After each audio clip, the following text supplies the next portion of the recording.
Praise Lord मित्रांनो, तुमचं स्वागत आहे माझ्या चॅनलमध्ये. येशू ख्रिस्ताच्या नावामध्ये तुमचं स्वागत करतो. या ठिकाणी आपण वचन बघणार आहोत योएल संदेशाचा 2रा अध्याय आणि 25 वचन. त्यामध्ये असं लिहिलं आहे की त्यात म्हटले आहे, आणि टोळ, अळी, सुरवंट किंवा किडा माझ्या मोठ्या सैन्याने जे मी तुम्हामध्ये पाठवले होते त्यांनी खाऊन टाकलेले वर्ष मी तुम्हाला परत देईल.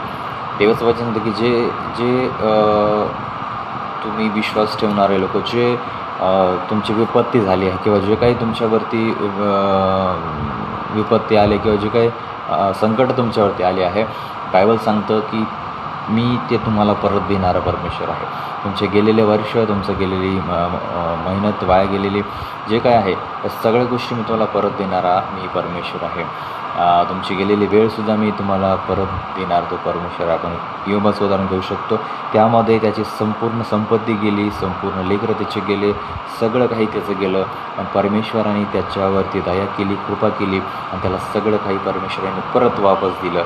एका याच्यावरती किंवा त्यांनी येशूवरती, परमेश्वरावरती विश्वास ठेवला होता आणि विश्वासाच्याद्वारेच त्याच्या जीवनामध्ये काम झालं आणि त्याला परमेश्वराने दुप्पट चौपट त्याला परत दिलं. त्याची संपत्ती परत दिली, त्याचे लेकरं त्याला परत दिले, त्याची बायको त्याला परत भेटली आणि सगळं काही त्याच्या जीवनामध्ये व्यवस्थित झालं.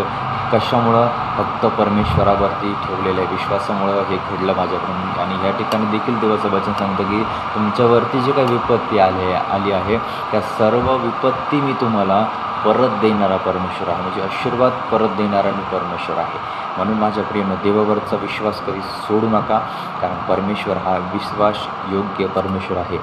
म्हणून देवावरती विश्वास करा आणि प्रभूची प्रार्थना करा. Praise Lord, hallelujah. देवा करो तुम्हाला हे वचन देण्याशिवाय आमेन. वचन आवडल्यास शेअर करा आणि फॉलो करायला विसरू नका. थँक्यू.